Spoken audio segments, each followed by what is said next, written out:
I've always steered away from using visual effects whenever possible. I think that there are certain things you can't achieve otherwise, but in the past I've always been reticent to use visual effects to the extent that other filmmakers might. That being said, in the last few years there have been a lot of wonderful visual effects movies where it's beginning to become seamless even to me, and I'm a person who understands the way that they work, and I oversee them. Certainly in doing a movie like Iron Man, there's no way to do this film without them. And so the balance that you try to strike as a director, I think, is to mix up the visual effects with practical effects in a way where you start to forget where one begins and the other ends.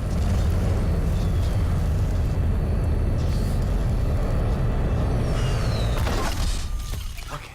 We looked at all the vendors that we could have doing the special effects on this, and we isolated different companies all over the world that we thought would be good. We looked at them for specific tasks that we thought they might be the best at. And within that, we looked at a bunch of tests that they did.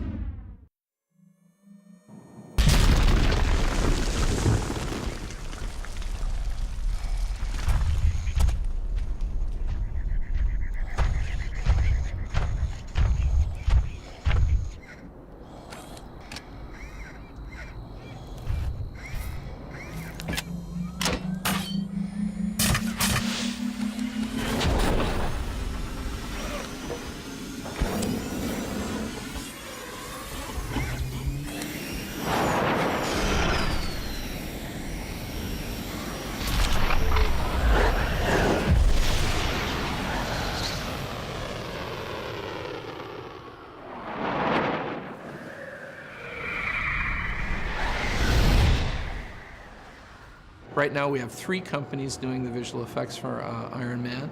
We have Industrial Light and Magic in San Francisco doing the lion's share of the work. It's the hardest work, I think.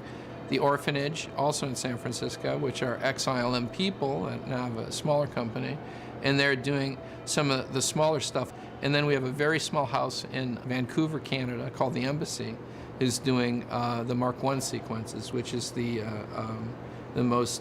crudest suit, the one he makes out of spare parts.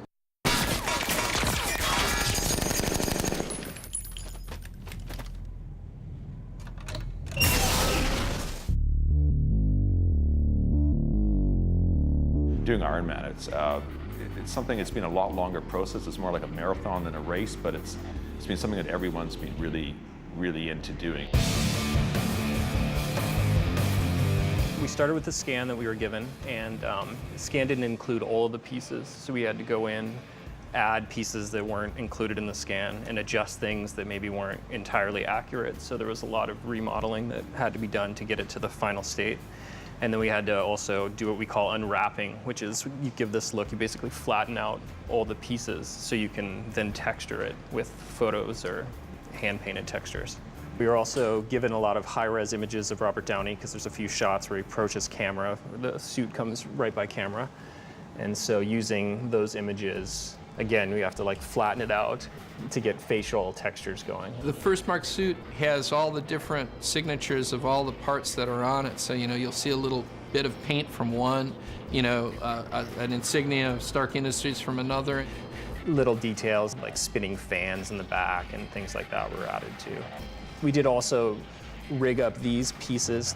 These have the drive belts that kind of control his legs. So every time you move the leg up, everything rotates to correspond. Well, it's pretty damn close to the actual practical guy. I think we can cut back and forth, and it's pretty seamless, I think.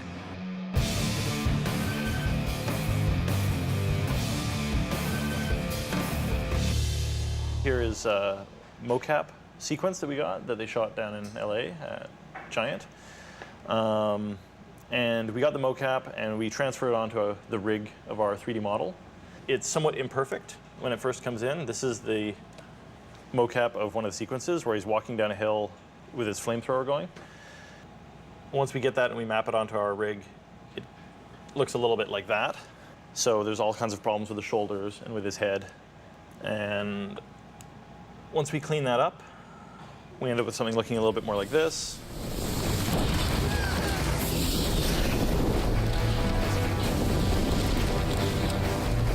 This is based on a still shot. So we have a still plate that was actually scanned at eFilm at 4K so that we can move in on the plate and actually do a camera move down through it that's added into post. But anyway, we take all those layers, which are the CG Iron Man.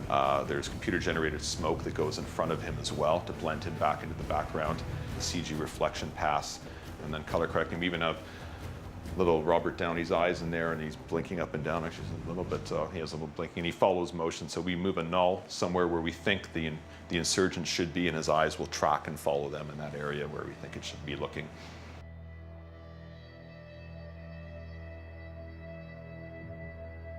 So this is one thing we did where, for one thing, the guy in the suit could not stand up like this or bend in that position. Even when we motion captured the actor, there's still some issues where you would see pass through. His hand may move and his forearm may intersect with his bicep, or his hip may intersect with something else. Like right in here, you can see this has to be really close where it's actually moving and not intersecting with his hip to make it look real. And then once the CG is done, it comes down here, and the compositors put everything else together and make it look real. This is a really interesting shot here because actually the director, Jon Favreau, is actually the motion capture actor in this particular scene. And the original shot was done with the practical guy in the suit. There was a little bit of a stumble and a bit of a weird move at the end after he did the punch, and the production really wasn't all that happy with it. And we're working on this shot right now, so you'll see that this is a much less final looking shot. Iron Man is really rough looking. This is a low res render, but you can actually see John's motion capture in there, and he's done a really good punch on the guy, sent him flying, and it's just a much more heroic stance, which is cool. And it's good that John got to get in that suit, and he can tell his friends for years to come how he got into Iron Man's suit.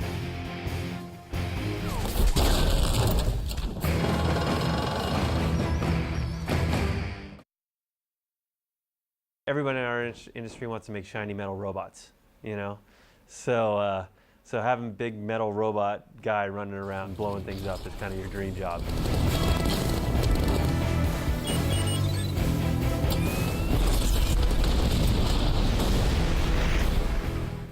I remember talking to John Nelson way back, and we were talking about, well, what are we going to do with Iron Man? Because we've got Robert Downey Jr., who's an amazing character actor and is all about the face and the eyes, but we're sticking him in this metal suit where nobody's going to be able to see him. How are we going to solve that problem? Gauge heads-up display. Check. Record all preferences from home interface. Will do so.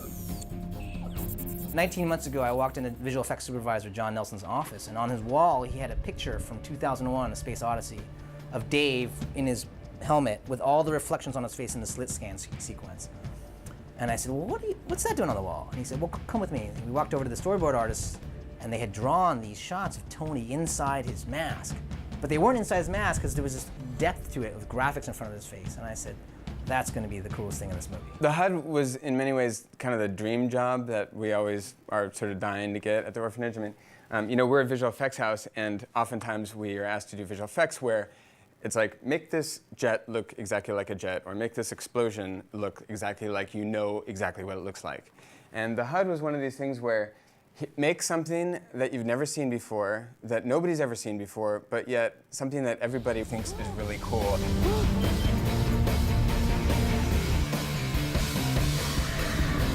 And it's like a dream.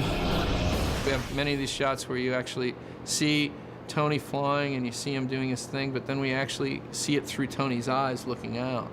And that's a big challenge, to make all of that work in a way that keeps it all within, all the spectacle within a believable sphere. As a graphic designer, you're constantly striving to make what we consider a good design. And good design always starts with, what's our playing field? What are we trying to do here? What are our constraints? Every single widget that's in these shots, every single thing that's there has been thought about. The audience may not pick up on what that is. They just know they can relate to it because it's intuitive. And that's a word that came up over and over again in this HUD design process is it intuitive? Every widget was supposedly a collapsed, complex mechanism. But once it was activated, it would explode open in Z-axis space. So information is simple at first, but then becomes more complicated and revealed as you need it. The other notion was that it's sometimes Jarvis is bringing up information to him, and sometimes he's calling information from Jarvis. Sir, it appears that his suit can fly. Duly noted. Take me to maximum altitude. With only 15% power, the odds of reaching that are... I know the math. Do it. John Nelson came to me and said 3 things had to happen. One, it had to be performance driven. You had to always feel Robert, what he was doing, and you couldn't obscure his performance. You had to let it drive what happened. Two, you had to let the Z-axis, you had to really feel the Z-axis space in the HUD. So you wanted to feel the depth of when graphics came to him and how it was displayed. And three, you should always have what he called an alpha event, or something that it was doing at that moment. So each shot has one thing, at least one thing that you could point to and say, this shot's about targeting. This shot's about horizon lock. So once we sort of figured that out, it drove the rest of the process. Our approach on the design of all the HUDs together was that the Ironmonger HUD was the HUD that Stark Industries released to the military. So it's a bare bones, aggressive fight battle HUD. And so we used sort of this vector style of graphics, and Jon Favreau sort of referenced these kind of asteroids and that level of graphics. And so we use that as sort of the touchstone for the Monger HUD. And it's aggressive, and it's mean, and it's a little bit primitive in sort of what you would expect the military to have. Then we went to Tony, we said he would take that technology and make it his own. He would make it slick just like he is. He would really think about the UI design. You know, we had so many conversations about color. 80s was kind of like amber was high tech, and then in the 90s it kind of went into blues and cyan. So we went with a cyan, which was not quite a blue and yet not quite a green. If you notice in the beginning of the HUD work, there are two modes. He's in sort of the beginning analysis mode, and then he switches into flight mode, and all the widgets sort of move around and they do this sort of conversion process. We said, we need to show progression, because all of Tony's technology shows progression throughout the movie. So by the time he gets to the Mark III, it's just one HUD, whether he's on the ground or whether he's in the air, and that was a conscious choice to show the progression. So it was funny because Wesley Sewell, who was an additional supervisor for the production on the show, came to me when I was sort of doing my early look dev on the HUDs, and he said, you know what would be cool? White HUD. And I looked at Wes, I said, that's a great idea. And we can use color to accent. The white interface is the cleanest, the simplest.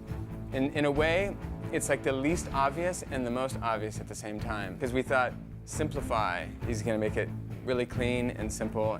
I think that that's what makes the Mark III successful, is that it is predominantly white, and that you have color, pops of color for attention. Boom, the power's low. Boom, right here we're targeting. All these things come up because of the color. The Mark II, there's kind of a new widget for everything. There's a radar widget, there's a speed widget, there's like there's a diagnostics widget, there's all these different things. Then we thought there should be one, we call it the Omega widget, one widget that has this kind of like, sort of like an iPod, sort of like a DVD player, north, south, east, west, kind of a really basic design that we all know and understand, with 4 quadrants. So in its rest state, we have navigation at the top, sort of health at the bottom, power on this side, and diagnostics on that side, and some targeting and some other information. But then, when he actually looks at it, there should be a lot more information available. So this whole bottom thing, which used to be just a single power level, then expands out, and we can see how it's got all of these new calipers, and they all, from Tony's perspective, looking through it, it explodes out in Z away from him. So that's the power side of it. Then the health side of it, at first there's a couple parameters for the health, and then it explodes out and shows him a little Iron Man and his own kind of thing. And then the navigation is the same way. Extra controls kind of pop up. I see all the great work that those guys in the orphanage did to make the HUDs great. And my hat's off really to Dov Rock and his crew of people up there at the orphanage. Jonathan Rothbart, the overall supervisor, did a great job with these HUDs, and I'm really happy with it. Jarvis, sometimes you gotta run before you can walk.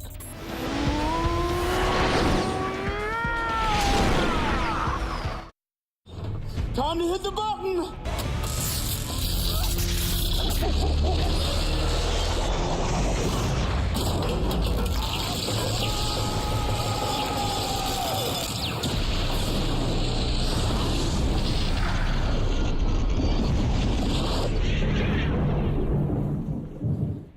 It's funny, you go into a project like Iron Man and you say, okay, well, we've done robotic sort of things, we've done vehicles, you know, this should be okay.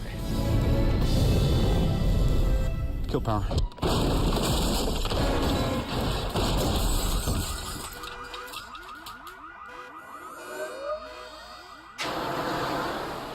This film has a real unique difference from robot films in that the characters are you know, they're human beings inside these suits. They're more like knights in armor. In this film, the challenges were to sort of take a armor that he creates for himself and extend that in computer graphics in a way that you buy completely as being something that Robert Downey Jr. is wearing. Please try not to move. What's going on here?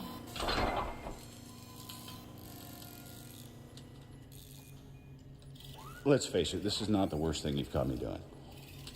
I went over and talked to some of our best hard surface model people, Bruce Holcomb and Ron Woodall, and basically said, oh look, I've got this project coming called Iron Man, we have to do a test. And they jumped out of their seats and hit the roof laughing, and it was like, yes! We had just sort of not maybe a month prior, not having heard anything about, the project starting. Maybe a month prior, started seriously talking about trying to do something with it again. And he and I both had made the backgrounds on our machines Iron Man related, images, just to sort of daily inspire one another. And he used to say, we're never going to get this thing done. It's a big pipe dream. And then that's when Ben did come and kind of mentioned it, and he basically said, I told you they were going to do it. Now they got it, and now you can't do it. It's interesting, Jon Favreau's approach to filmmaking, which makes it really great to work with him, is it's almost Altman-esque, which is kind of an odd thing that you see. You don't normally run into that with visual effects. A really gratifying side of that is that you get to contribute ideas, and it's a collaboration, and he would challenge us. Jon Favreau's approach to the creatures, the way they work, he didn't want it to be kung fu-y. He wanted it to be more like, bare-knuckle brawling. He definitely has like kind of the cool library in his head of, cool YouTube stuff. Jon Favreau is very much about invisible visual effects supporting the story. And we talked a lot about stressing what the suit could do and not creating shots just to show off the visual effect there. We want to create a shot to tell the story and tell it well. Iron Man didn't feel like it was approached like a superhero movie. It felt like it was approached like something with more realism. We started off by referencing a lot of the comic book art, like the early artwork that Jack Kirby had done, and later on I think Steve Ditko had done in terms of the tech and things like that. So say, his energy is, rendered a certain way in the comic book, his RT energy and his chest RT energy. But how does that translate onto a photorealistic environment, say on screen, where, you have to believe that this energy is powerful enough to, shoot a car out of the way or shoot him through the sky like a fighter jet. So that's when we started referencing a lot of real world instances where this technology, what does this type of technology look like?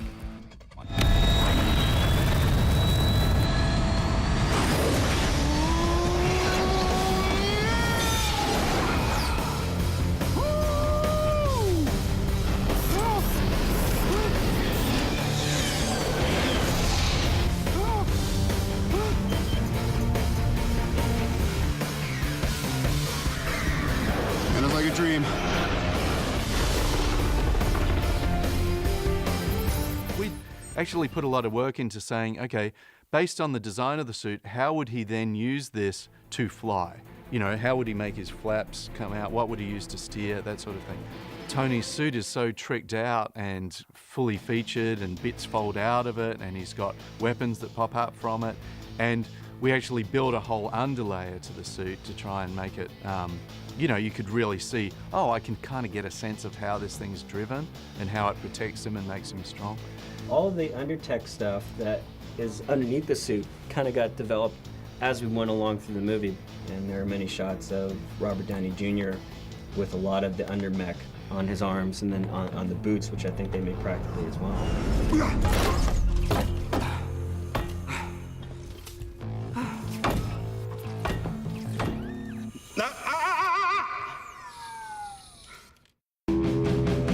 There's a sequence early on where he's tested all his flying rig, and he's made, got his what we call repulsor technology thrusters, the things that actually propel him, and he's made a suit, a flying suit that he's testing.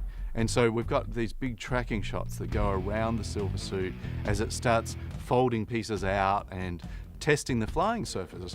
So there's these shots which we'd shot with the practical suit where the camera dollied around the practical suit.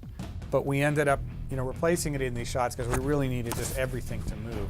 But we had, it gave us really good reference, and then we could, just make it that bit sweeter. It's just so much fun to see all those pieces moving. And so that's a lot of, again, in terms of the design of the suit, it was taken to a certain stage in the practical suit, and then once we got into the computer world and we really wanted to move things and have bits move, then, we sort of modified things so that we could get a lot more action out of it, a lot more interest. The goal was to kind of not make him so much of a transformer, more as like his armor is unified. And that's, I think we wanted to get away from the vacuum form look and more of like the parts were mechanized for a purpose. Interestingly, what happens for that shot is we do a match move on it where we try to get the position of the camera and the position slightly of the creature, the suit. Then our animator and creature dev person comes in and start moving all the pieces. And then we go in the long process of lighting these. So this is a take where we have the real one, and on the side we have our CG one. Getting the metal look on both the Mark II, where he's unpainted and it's this kind of brushed metal look, and the Mark III, where it's the red and gold, has been really tough. It was a struggle to get that brushed metal looking right on the Mark II, but we sort of realized that we basically got there when Jon Favreau and John Nelson, the client-side effects suit, they started forgetting which bits were the real suit and which bits were the brushed metal suit.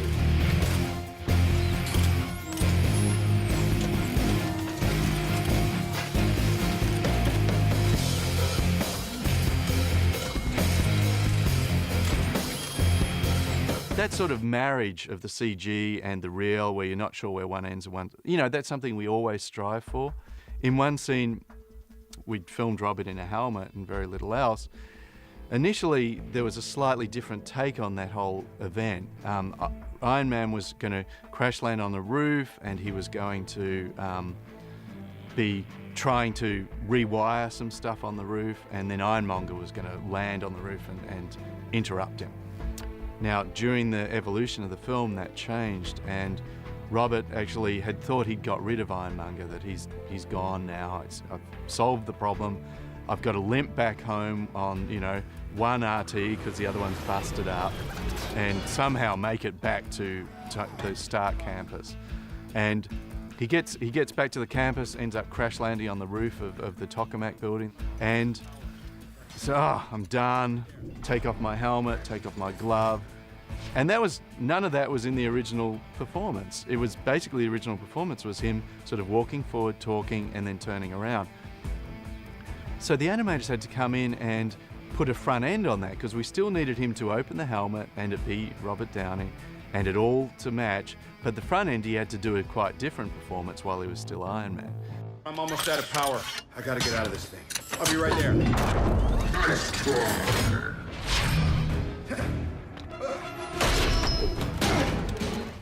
We actually went out and took a lot of photographs of all the sets that we were on so that we would have virtual backgrounds. We could recreate the sets in the computer on an as-needed basis. So then we had the option, when John wanted us to free up the camera. And so we can actually move the camera around to places that it never was in the original footage. So then when we come back to the shot and do our version of it, we're panned a lot more to the right, and we've added all this in over here. This is all digital now, but we've mapped on photos that we took of the real set and then put in the sky so that we can really stretch it out and have a much bigger camera move than we had in the original shot.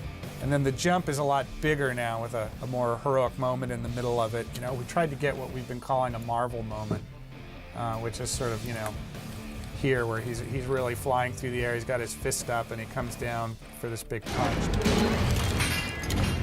In that case, what we did is we recreated the background, and then we had the buildings that are just behind, we had the city, and then the sky, and of course the two creatures, and that's what gives us the final result with a lot of smoke, and the effects of the repulsor that Jeff will talk about.